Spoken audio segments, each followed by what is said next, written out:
Standing up in McKinney, this is According to Callus, episode 464, coming to you on the 28th of July, 2023. And my gosh, the heat is on still, but today's episode is going to be Stay Frosty Friday. So yes, it's a little double entendre there, but hey, what is life if you can't have a little fun every now and again? But as always, if you would like to help me, help you make a difference, if you'd like to help me grow the show, if you'd like to, I don't know,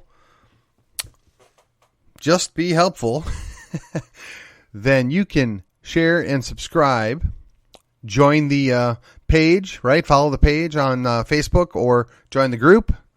And if you're feeling particularly motivated, you can go and, that's right, rate and review the program on whatever podcatcher you have or even on YouTube. Help me out here, folks.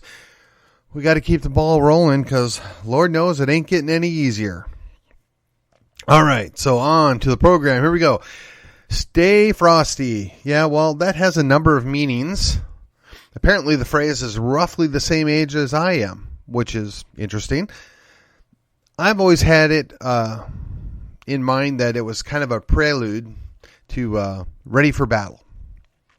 Apparently has a number of different meanings, starting at paying attention, keeping on your toes, right? Keep your head on a swivel, that kind of thing. Keep eye out on things, to don't lose your cool, hence staying frosty. So I'd like to talk about that just a little bit. I mean, it is a Friday. Want to be respectful of your time. I want to give you something a little fun, a little cheery, but to think about over the weekend.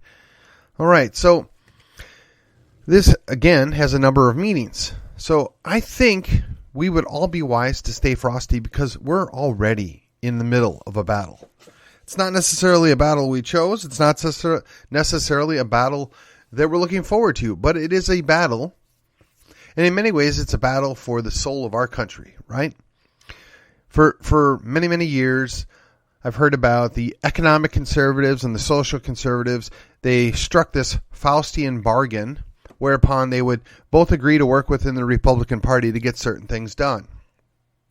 And it seems to me the social conservatives did a whole lot to deliver the economic conservatives' things across the board, right? Whatever it was they wanted, they were there. And occasionally, the social conservatives got a little payback and the economic conservatives helped them out. But there's always been a tension, right? They're always not 100% on board. Now, they know they're dealing with crazy leftists. They know they're dealing with progressives that actually want to destroy pretty much everything that is still worthwhile in this country. So it's almost like they've devolved into frenemies, right? They get along, they're friendly to each other, but they're not exactly on the same page, and they look to undermine each other. To understand this dynamic, you need not look any further than your local Republican Party, wherever you're at. I can almost guarantee you there are a certain percentage of them that are hardcore conservatives, right? They know what's best, they want to do what's best, and they're going to fight to the last man.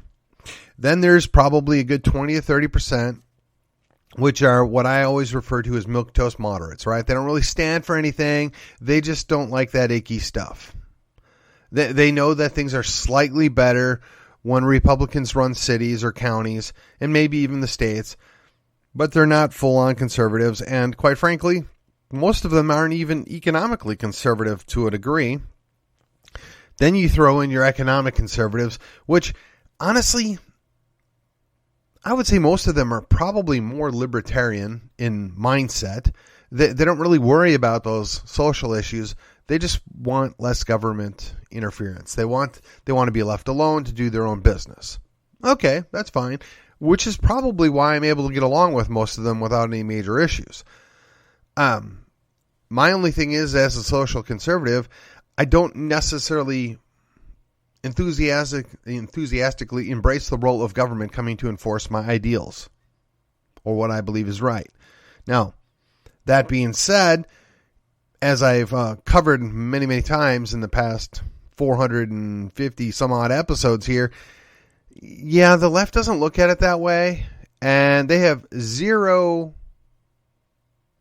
concerns, zero restrictions on using government to enforce and mandate all their crazy stuff. So at this point, I'm kind of done with that. I'm kind of done with restricting fighting back. If you're going to come to a fight, you need to come to a fair fight.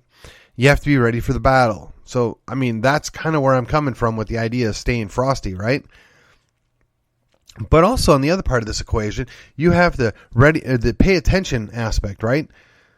If you're not staying frosty, if you're not staying your post, if you will, you're not paying attention. You don't see the things going on. I was listening to a show earlier today or yesterday, one or the other, and they were talking about every time there's some kind of action, particularly at the national level, it's a distraction for something else that's going on that they don't want you to pay attention to. So, like this latest thing, and I know I don't generally spend a lot of time on national issues, but I'm using this as an example, so bear with me here. All this show around Hunter Biden actually maybe getting in trouble for some of the various felonies that he's knowingly committed, and we know that he committed. What is that distracting us from? What are we not noticing? What are we not seeing? I imagine the Trump indictment, when and if it ever should come, that too will be a distraction. What are they trying to hide? What are they trying to distract us to pay attention to that while they're doing something else? That's an underlying question I always have. But that same stuff goes on at the state level in Texas, or even the local level or the county level where you're at. To me, it's no mystery why Greg Abbott rolled out the floaty balls with razor wire on them. I mean, he wanted to look good, yes, but he was distracting us on the fact that the fake tax relief that they pushed through is just that fake. They have the largest spending increase ever, but they're going to give us a little bit of our money back. They're going to so-called reduce our taxes or our burden a little bit. So it's fake. They don't want us to look at that. They want us to pay attention to the floaty balls in the Rio Grande. Yeah, okay, fine. I mean, and some people buy it, some people pay attention, but there's other things at play here. They say they're doing one thing and they do another. This happens all the time, right? It's the magician's trick, sleight of hand. But again, if you're paying attention, you won't catch everything, but you'll catch some of it. Or you'll at least know when you're being fooled, when you're being distracted, so that you will know to look for something else. Again, stay frosty, folks. Pay attention to what's going on out there. You don't have to take my word for it. You don't have to take anybody's word for it. Just look for yourself. You know, and this reminds me. One of the old refrains that I dig up every now and again, Neil Bortz used to say this: don't believe anything just because I said it. Don't trust anybody. You should always do your own research. You should always back it up. You should always have your own knowledge. And if what I say fits with what you know or what you've learned, then, you know, I'm on the right page. But if I get it wrong, you need to know that. And look, I'm fallible. I'm human. I may joke on occasion that I'm smarter than the average bear, but it doesn't mean that the bear doesn't get things wrong every once in a while. Right? You can you can deal with anybody and they're going to get things wrong. And sometimes they may be right, but get this one piece wrong. And sometimes they might misunderstand the whole scenario, but come up with an accurate conclusion. Until you look and do your own research, until you spend your own time, you just don't know exactly what it is you're looking at. It's funny how that works. So again, paying attention, right? So that's like the third way of thinking of the idea of staying frosty. So you've got, I'm ready for a fight, I'm ready for a battle. We're going to probably spend a little bit more time at the end when we combine all three. Then we've got the pay attention, know what's going on around you, don't get faked out, right? And then the third aspect is don't lose your cool, right? Stay cool. Relax. So, yeah, I mean, you're ready for battle. You are paying attention, but you can't just lose control. You can't go off half-cocked, if you will. You have to be paying attention, but also relaxed. You have to know that when the bad stuff actually happens, you'll be right in the middle of it. And you have to be easy on the trigger finger, more metaphorically speaking here, folks. You gotta relax, be calm, watch things play out, and then be ready to strike when the time is right. But you don't want to lose your cool. You don't want to get provoked into making a mistake. You don't want to get provoked and lose your cool and make a mistake. The provocation is something that works extremely well. Whether it was what we did to Japan before Pearl Harbor, whether it was what Lincoln did with Fort Sumter, or whether it was what my little brother used to do to me. If you taunt people and you push them and you cajole them and you provoke them, sooner or later they strike. And when they strike, if you play it right, you make them look bad. You make it look like it's their fault, like they're the one that's across the line. Been there, done that, folks. Look, until you know that, you've got to be careful. You don't want to just go out swinging. You don't want to react at the drop of a hat. You don't want to get your emotions out of line and where they cause you to make a mistake. Now, nobody's perfect. Look, I mess up, you mess up, everybody mess up, but we have to learn to do a better job with this. We got to remember to keep our cool. We got to remember to maintain our patience, our reserve. Be willing to wait until the time is right. The other thing that you're afforded to do this, if you're keeping your cool, you're paying attention, and you're ready for battle, you can pick your action. You can strike when it's most effective. You can make a difference with the least amount of impact. You can prevent bigger problems from occurring because you're smart about it. Yes, and a lot of this is metaphor because it has to be, because nobody wants to talk about war. Nobody wants to talk about violence, but politics is war by other means, just like war is politics by other means, right? And you remember, again, one of my old refrains, right? You may not care about politics, but politics cares about you. If you're not paying attention, if you're not ready for what's coming on, you're going to be taken advantage of. You're going to lose.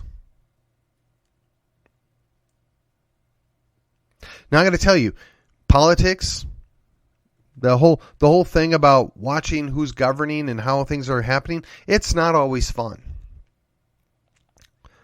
So, sometimes it's taxing, sometimes it's annoying, but it is fun if you are willing to detach yourself and let things play out. It is enjoyable to get that big win. Yeah, you have to console yourself if you lose now and again, but you pick yourself up and you walk back into the battle, right? The battle never ends.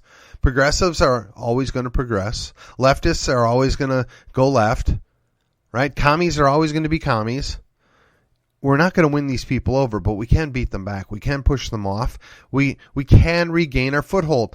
But again, this goes back to the old problem. Conservatives don't conserve anything. They keep retreating. And when they do lose a battle, they stridently defend the new border as opposed to looking to retake it back. And slowly but surely, they're giving up enough ground that they have nothing left to stand on. That's not me. I'm looking to go forward. I'm looking to move the ball forward. I'm looking to get wins. Now, whether it was intentional or whatever, we got a giant win. The Supreme Court recognized, yeah, you know what? The feds really have no business in making it okay for women to kill their babies before they're born. So we're going to kick that back to the states where it belongs. Now, I'm looking forward to this happening with a number of other states because the feds just don't have authority to do on so many other issues, and they kick them back to the states. Yeah, we've got work to do. We need to be ready. We need to be mounting a vigorous defense and crafting an offense, and how do we move the ball forward? So yeah, they ended reverse discrimination. Did they? Really? I don't know. Does it matter if we don't even try and affect change? Does it matter if we don't even take action in support of it? Probably not. But again, we lived on the idea that we could have a colorblind society, and then we were assured that wasn't good enough. You had to be proactively working against your own interests. to fix things. Well, I'm not certain that's going to sell well because the progressives never stop progressing.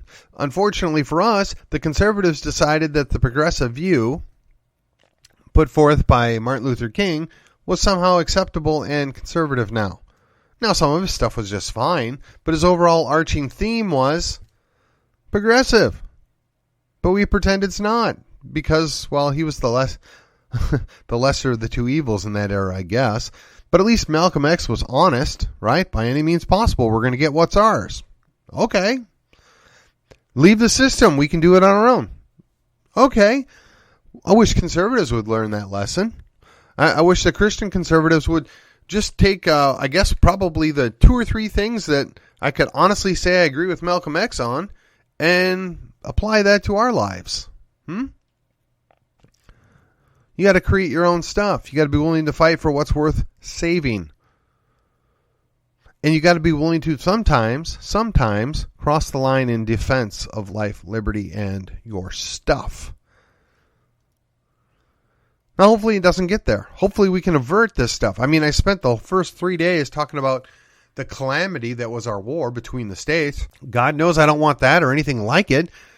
But what if we start acting now and we start making small steps now? Perhaps we can prevent that. Perhaps we can get a peaceful national divorce. Perhaps we can carve out a section of our nation that doesn't go full on wackadoo crazy. I don't know. Is that too much to ask for? Is that a step too far in this scenario? What do you think? Again, keep your cool. Know what's going on. Now, I'm gonna break the fourth wall here just a little bit. I do this show and I come up on here usually 5 days a week, and I have a general idea what I'm going to talk about. I jot down some notes or some key talking points, if you will, and I try and stay above the fray. I try and not insert myself in things too much. I mean, obviously it's my point of view. The whole show's based off of what I think, hence according to Callis, and everything basically is an opinion or an understanding that I have formed. So when I'm talking about staying frosty, the application I will give you is I spent some time over the last month or so working on a project. And I thought things were going well. I thought we were, making good progress on that project. Come to find out, no, from the onset, I had people that are ostensibly on my own team looking to undermine me personally, looking to undermine the work, looking to, reorg things to their own benefit. Not the greater goal, not our stated goal, but no, their benefit. Well, that's mighty frustrating, particularly when you're dealing with people that are supposed to be on your team. Now, some of you out there are probably laughing. Oh, Callis, how'd you miss that? I mean, what else did you expect? That's the way it is. Every man's out for himself. Yeah, you're right. You're absolutely right. But my problem is, that's kind of where I'm breaking the fourth wall here a little bit. I have a general policy that I trust people until they prove themselves untrustworthy. Now, that's a dangerous proposition, especially when you're dealing with political matters, right? Or even personal matters. But as a Christian man and somebody claims to be a Christian, I have to give them the benefit of the doubt. I have to trust them to an extent. There's the old idea of trust but verify. Well, yeah, I do that. I do trust, but I double check. But if I live my entire life not trusting anybody, if I live my entire life assuming everybody's my enemy, what good is that? How positive a force can I be? What kind of change agent can I be if I just naturally assume the worst of everybody around me? I have zero expectation that I'm going to have 100% agreement with anybody, whether they're my ally, my friend, or even an acquaintance. But I assume if they tell me one thing, that's generally the truth, and that's probably the most accurate way to describe something. But I got to tell you, it's really disappointing when you find out otherwise, when you find out they've lied to you, when they've misled you. Now, again, as an adult, as a rational human being, you expect this. You know it's going to happen. You particularly expect that when you're dealing with governmental organizations or competing businesses or salesmen. But really and truly, you don't expect it from people that you're working with on a similar goal, that you're working with on a greater goal. You assume to an extent that you're wanting the same things and you're going to work towards the same end. So again, it's really frustrating, really disappointing. So then it comes down to, well, what do you do? So in politics, I always consider myself ready for battle. I'm not talking about getting in a fist fight. I'm talking about dealing with everyday stuff, right? Just your everyday altercation, the interactions. I look at my everyday life as I'm paying attention to what's going on. Now, obviously, I can't see everything. I can't be involved with everything. I won't know everything. But if I'm paying attention and I'm talking to the right people, I can stay in the loop and I can have a general idea what's going on in the world around me. The last part of this is you got to maintain your cool. When people betray you, betray your trust, work against you, manipulate you, whatever the situation may be, and I'm not saying it was any of that, I'm just giving you examples. When those things happen, you can't react, you can't get angry, you can't start a fight. You got to remember what the greater goal is. You have to keep your eyes on the prize, if you will.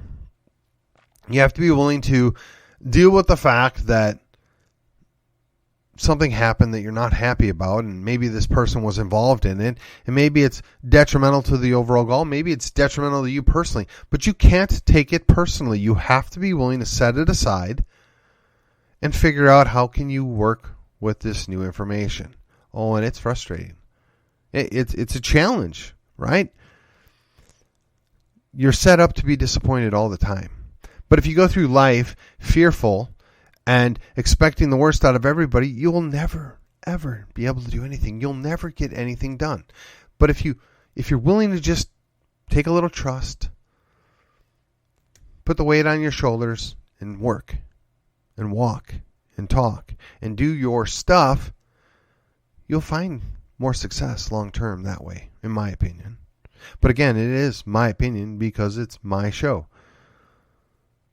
So the challenge is, when that's revealed to you, what do? We got to maintain your cool. You got to stay frosty as it was, because you don't know if it was something else going on. You don't know if it was a momentary lapse. You don't know if it was enemy action, for lack of a better phrase, right? What they say is once is coincidence, twice is, happenstance, if you will. Or I'm sorry, the first is happenstance, the second is coincidence, and the third is enemy action. Right? I probably butchered that phrase, but follow along with me here. If you react at the very first thing that happens, if you lose your cool, you might just miss what else is at play here. You might make a mistake of your own. What I would just caution you, ladies and gentlemen, is whether it's politics or whether it's business or whether it's just life in general, stay frosty. So I hope you found that a little bit encouraging, right? A little bit of a positive outcome, right? If you're not making mistakes, if you're not overreacting, it puts you in a better position long term. You need to reorientate and think that way. We need to look at opportunities as they present themselves, right? Spent some time talking to somebody. They were giving me the rundown of a SWOT analysis, right? Your strengths, your weaknesses, opportunities, and threats. If you take a pause, you step back, and you do analysis on what's playing out in front of you before you take action, before you make your move, you have a much better chance of winning. One of the things about chess masters, in case you didn't know this, is most chess masters, and I am not one, but most chess masters can actually game out the entire game ahead of time. Now, they don't know for sure what the strategy is going to be employed, but there's only so many strategies. There's finite, but they know them all, or most chess masters know most all of them. So they can tell by a few moves what the likely next move is going to be, and they game it all out before they make the next move. They see 5 or 10 moves ahead of time. Now me, I'm doing good to see 3 moves. I gotta be honest. 3 moves is about the most I can swing. But still, if you pause, take a step back, and you wait, and you get to see the next action or the next action, that's when you're ready. That's when you strike. If you're ready for the battle, if you're paying attention, and you kept your cool, you're going to be in a much better situation going forward. And with that, friends, we're coming in at 25 minutes, almost 26 minutes. Let me remind you, stay frosty. And with that, this has been According to Callus, and I will see you on the other side.